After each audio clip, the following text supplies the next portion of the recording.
জুলাই সনদ না মেনে সরকার জাতির সাথে অন্তহীন প্রতারণা করেছে বলে অভিযোগ করেছেন জামায়াতে ইসলামের আমির ডক্টর শফিকুর রহমান।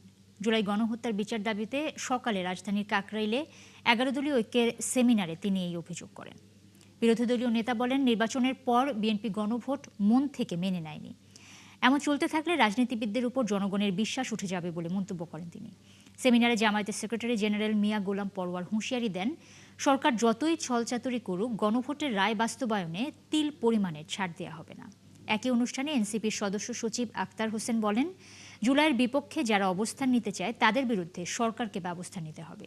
জুলাই গণহত্যাকারীদের দেশে ফিরিয়ে এনে শাস্তি নিশ্চিত করার দাবি জানান তিনি। দেশের জন্য, জাতির জন্য, আল্লাহর জন্য প্রস্তুত আছি, কোনো অসুবিধা নেই। লড়াই আমাদের চলবে, ইনশাল্লাহ বিজয় জনগণের হবে। তার আগ পর্যন্ত লড়াই থামবে না। আমাদের আলোচনা চলবে, কথাবার্তা হবে, ন্যায্য কাজে সরকারকে সহযোগিতা করব, কিন্তু জনগণের অধিকারের ব্যাপারে এক চুল পরিমাণ ছাড় দেওয়া হবে না।